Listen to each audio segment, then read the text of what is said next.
ఆంధ్రప్రదేశ్ నుంచి మరో బ్రేకింగ్ అందుతోంది. ఇవాళ తెలుగు రాష్ట్రాల్లో ఎమ్మెల్సీ ఎన్నికల పోలింగ్ జరిగింది. ముందుగా ఏపీలో పోలింగ్ అప్డేట్స్ గురించి బ్రేకింగ్ వస్తుంది. ఏపీ ఎమ్మెల్సీ ఎన్నికల్లో భారీగా ఓటింగ్ నమోదైంది.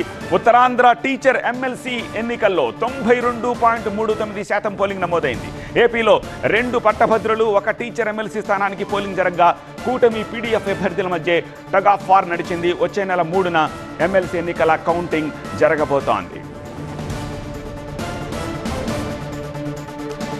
మరోవైపు తెలంగాణలో సార్వత్రిక ఎన్నికల రేంజ్లో ఎమ్మెల్సీ ఎన్నికల పోలింగ్ జరిగింది. తెలంగాణకు సంబంధించిన బ్రేకింగ్ కూడా చూస్తున్నాము.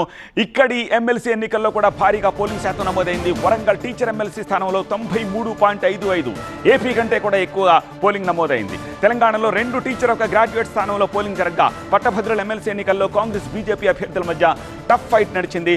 గ్రాడ్యుయేట్ ఫలితాలకు 3 రోజుల సమయం ఉండగా టీచర్ ఎమ్మెల్సీ ఫలితాలకు 36 గంటల్లోనే రిజల్ట్ రాబోతోంది.